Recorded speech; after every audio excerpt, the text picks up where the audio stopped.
quite an amount of, you're talking about things that happen with trucks and things that we see and taxis and what have you. This is an interesting one. I have it a few days and I haven't managed to get it on the air until now. And it's an interesting email. I pass it on to you for what it's worth. Maybe you agree, maybe you disagree. She says, I recently had to pick up my 16-year-old son from a house party he was attending. One of his friends sent me a text from his phone to say that my son wasn't feeling well. So I imagine the text came from your son's phone. A friend did the texting to say that he wasn't feeling well and could I pick him up. Not feeling well was an understatement. Drunk as a skunk is more like it, because that's how he was.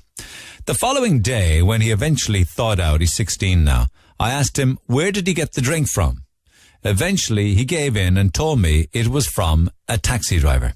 It seems most people know this taxi driver, as he sells booze from the boot of his taxi.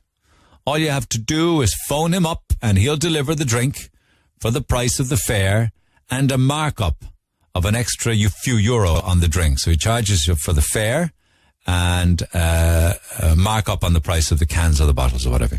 The strange thing is, the party was on Good Friday night, when all the pubs and off-licenses were closed. When I queried my son on where the taxi driver got the alcohol from, especially when every place was closed that day and night, he said the driver always has some in the boot of his taxi, and also extra stock at his house. From what I gather, this taxi driver is well known in the city and is known as, according to my son, the bootleg taxi or the bootleg runner. I have looked up the internet and found out the name of the taxi driver, but would rather not disclose his details.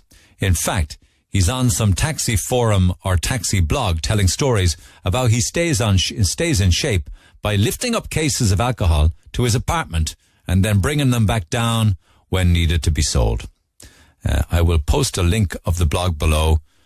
He goes by the pseudonym Belker, but everyone calls him by his first name. This taxi driver should be ashamed of himself for selling drink to children. Thank you for that email to Neil at redfm.ie.